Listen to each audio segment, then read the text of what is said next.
Hello everyone, Mike Stokes, Wildlife Education. Today I'd like to talk about the coronavirus.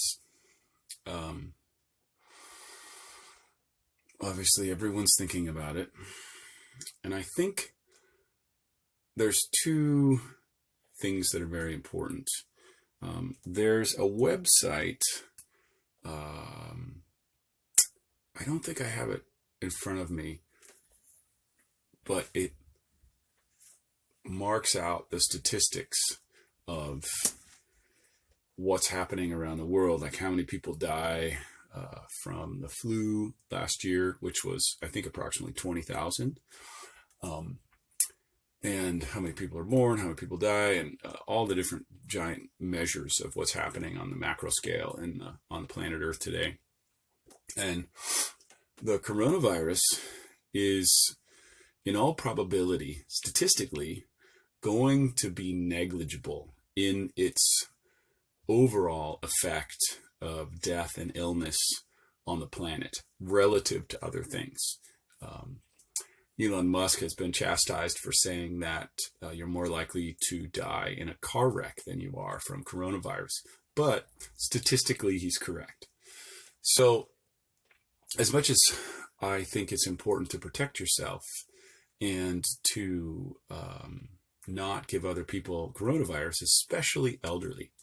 There's a wonderful statistic from that same website, which I'll try to post in the show notes, the website.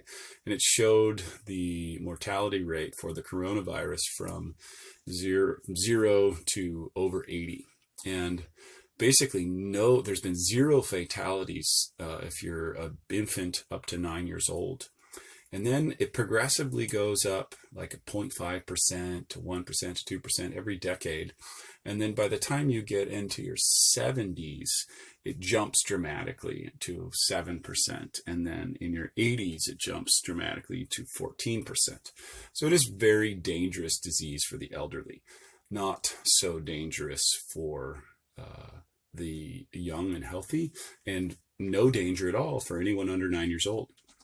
Now, those kids can be vectors that bring it to people who are vulnerable, so you still want to be careful. So that's number one, and I think that underlines a big issue that is very important if we're trying to thrive in a world filled with challenges and turmoil and problems.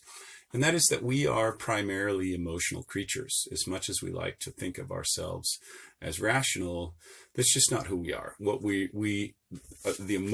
our emotional nature is what kept us thriving and surviving all these years throughout evolution. We developed our emotional radar in order to help us survive. And it's very useful in a small band of humans, or a small band of chimpanzees, our closest relatives that are still living on the family species tree. But in these larger societies, emotional reactions can hinder us rather than help us. The biggest mistake that most people make around making decisions around things like the coronavirus or others is that we believe ourselves to be rational. I have a close relative who is constantly harping on the idea of how to separate emotion from rationality. The problem is that he believes that he's irrational, that he is rational and not emotional in his decision-making process. But he's not, because he fundamentally doesn't accept the fact that mostly he's emotionally driven. So once you accept that you're emotionally driven and that your first response to the coronavirus is going to be an emotional one and not a rational one, then you can start to backtrack and be like, okay, I'm reacting emotionally. So now what would actually be more of a rational approach? So the instinct, the initial reaction is helpful when a cheetah is chasing you to get out of the way, but that initial reaction in a more measured approach doesn't really work. So in essence, you want to practice lighting up your prefrontal cortex and sort of suppressing or sort of calming down the center of your amygdala, I think is what it's called. I'm not 100% sure. The point is is to acknowledge that you are going to react emotionally to this global pandemic. And it is a global pandemic because many people are going to die, especially vulnerable people, but not necessarily you, and probably not you, most likely not you. You might not even get sick depending on how old you are. So that's one part of the coronavirus that I wanted to talk about. The second part is this just came to me, and I think this is a really great opportunity. You know, I don't want to be a vector of the coronavirus. I don't want to give it to the vulnerable population, so I don't want to get it. And if you look at the research, the latest research is that the coronavirus can survive for 48 to 72 hours on solid surfaces. The exception being copper. It can only survive for 4 hours on copper. It only survived 24 hours on cardboard. The point is, and then it can go undetected in a human for 7 days without any symptoms. So it's everywhere, and it's going to be everywhere.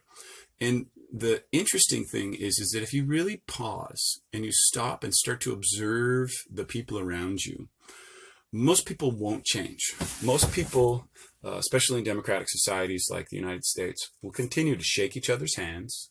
They will continue to touch all kinds of surfaces. They won't sanitize their hands. They won't do the regular washings. But what you can do is you can use it as a mindfulness practice. So touching your face is so basically the most common way you transmit any type of virus or flu or cold is by touching something and touching your face, whether that be somebody's hand or whether that be a surface. So you touch it, you touch your face, and then it's in. So by being mindful of how you use your hands will really help. And it'll also give you a new body awareness, which is a phenomenal thing to have. If you're struggling with mindfulness around touching your face, then by all means wear a mask, because you won't be tempted to touch your face if you have a mask on. Now that's the real benefit of wearing a mask. The benefit of wearing a mask isn't because someone's going to spit the virus in your face. It's because you won't touch your face. So on the same note, if you wear gloves, and then you're going to also be less likely to touch your face. So wear gloves. So those are the most common vectors. The important thing is to try to think statistically around these things rather than emotionally. The mainstream media is emotional. That's why we watch it, is because it sort of taps into an old part of us that needs to react in order to feel alive, to feel engaged, and to feel like we're somehow in control. But if you pause back and let go of that and just look at the basic facts, the basic facts is that it's a community that if you take into account the 7-day incubation period and the 72 hours on most surfaces, it's gonna affect almost all of us, and it's coming. It's just coming, and it's probably coming to you at some point, unless somebody miraculously creates a vaccine, which there has not been an incentive to do until now. So that's one thing, to not be a vector. And if you're elderly, to stay, or elderly, or you have disease, to stay safe. You don't have to hole up in your house, although, that's a good thing if you feel like you're having symptoms, to hole up in your house. But you do have to be mindful about what you touch and touching your face. So if you can't control touching your face, wear a mask or wear gloves. It's pretty simple. And then you have to begin to be conscious about, you want to have a relationship with viruses and bacteria. This is something that I think is super important for modern society. We just see all viruses and bacteria as enemies, which they are absolutely not. If we didn't have the beneficial bacteria in our gut, we die. Beneficial bacteria in our gut and in our armpits and on our skin and on our scalp and all over our body do all kinds of wonderful functions for us. There's even been studies that show that if you have really diverse, rich, beneficial bacteria in your gut, you'll have more willpower. The point is that we need to transform our relationship with bacteria and virus and not see them all as bad, but see it as it's kind of like a dance with other living creatures. In the same way that we feel like we're dominant and above the animals and plants on earth, we need to have more of a humble relationship with them. One way that I've heard it said is that bacteria and virus rule the earth. They are the true kings and queens of the planet, and we live by their grace. If they, go insane and take over, then they can take us out in a heartbeat. So we need to learn how to live with them in a conscious way. So one of the ways to live with them in a conscious way is to become more mindful of your body movement. And with all the other mindfulness techniques, it helps. So if you were to sit down and meditate, if you were to do yoga, if you were to do conscious movement, any of those types of techniques will help you become more mindful of how you move your body, especially when you're stressed, when you have lots of thought forms in your head, and you tend to move in ways that are mindless. That's when you pick something up and then put it down and you don't remember where you put it down because you went into a mindless. So it's not mindless, it's basically too much mind. So when they say mindfulness, it's basically taking your mind out of a thread that you're just spinning around and bring it back into your body so you're connected to the movements that you're making. And those movements either being physical or the breath, which is another physical movement. So use this as an opportunity to be more mindful. A couple of words on immunity. It's always a good idea to strengthen your immune system. I'll just give you a couple of things that I do personally and that I think are beneficial for everybody. I do not do pharmaceuticals. I instead choose herbs and foods. My personal choice for immunity support is bulk reishi tea, bulk rapan chaga, and astragalus. Also sometimes elderberry. Those are the main ones that I use these days. Chamomile is also a very good immune builder. And there's lots more. You can use your favorite, find your favorite supplemental person to do that. I would say just several things on immunity building. You have to address your fundamental stress levels and you have to address your fundamental activity levels. Immunity is a state of balance in the body, like Hatha yoga, sun, moon yoga. It means to be in a state of balance in your body. So the parasympathetic and sympathetic nervous systems are constantly backing and forth. The sympathetic nervous system engaging when you're stressed and you need that energy to move forward, and the parasympathetic nervous system when you need to calm and relax and rest. So you need to work on finding a balance between your sympathetic and your parasympathetic nervous system. In modern society, almost all of us are overly jacked on our sympathetic nervous system. Too much stimulants, too many stimulating activities, too much stimulating visuals. So we need to come more into the parasympathetic mode. When you activate your parasympathetic mode, your immunity grows. And the immunity grows at the same time the immunity grows. This is going to be kind of geeky for some of you that aren't really into it, but I now use a Whoop. I'm not doing any promo for Whoop. I just personally like it. Don't get any money from them.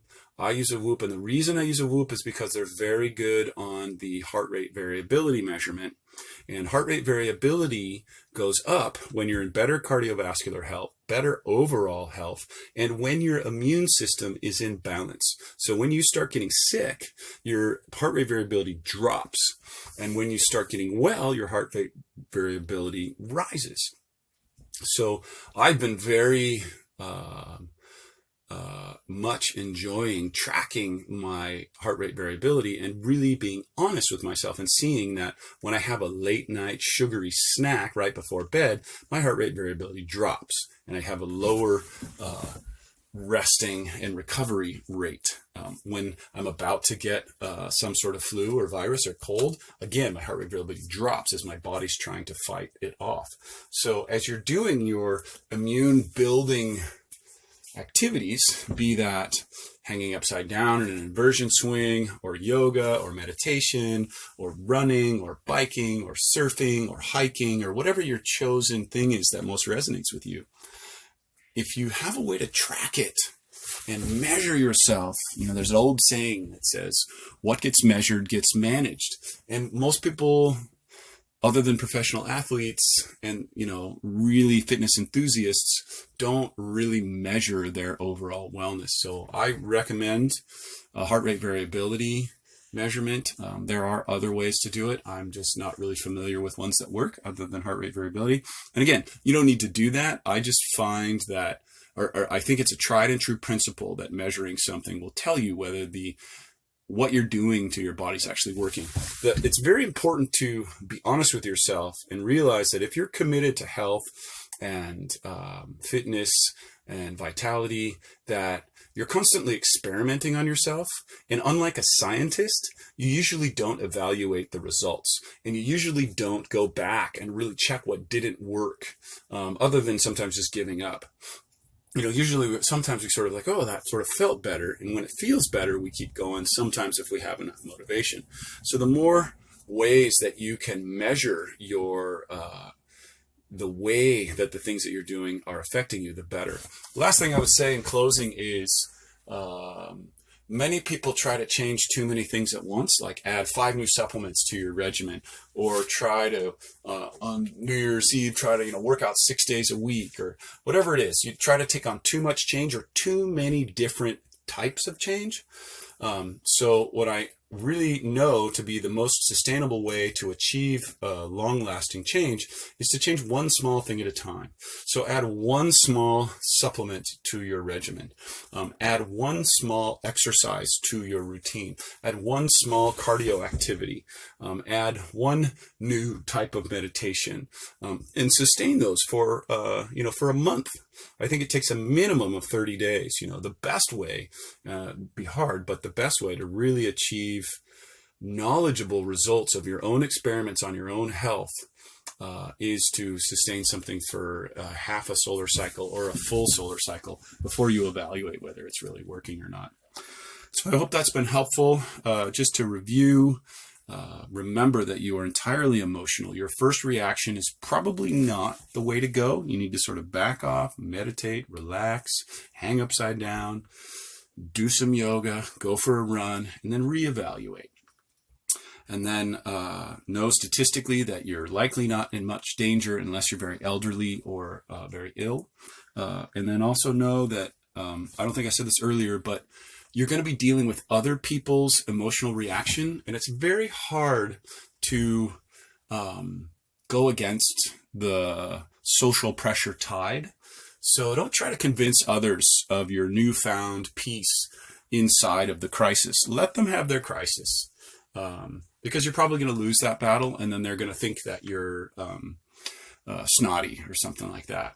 So just fight your silent battle. Find your allies who are willing to come with you in this more measured, rational approach of building immunity and not infecting others and staying calm about your own statistical probability of dying or getting mortally sick from this disease.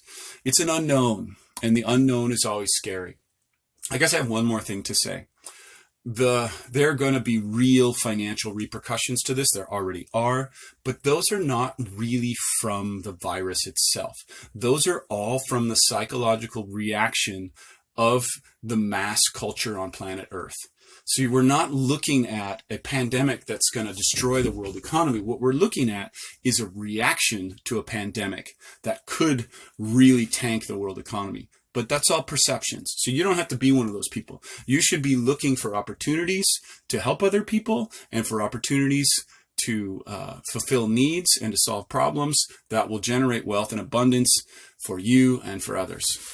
Again, thank you for listening. Subscribe and hit the notification bell if you liked this podcast, and have a wonderful day.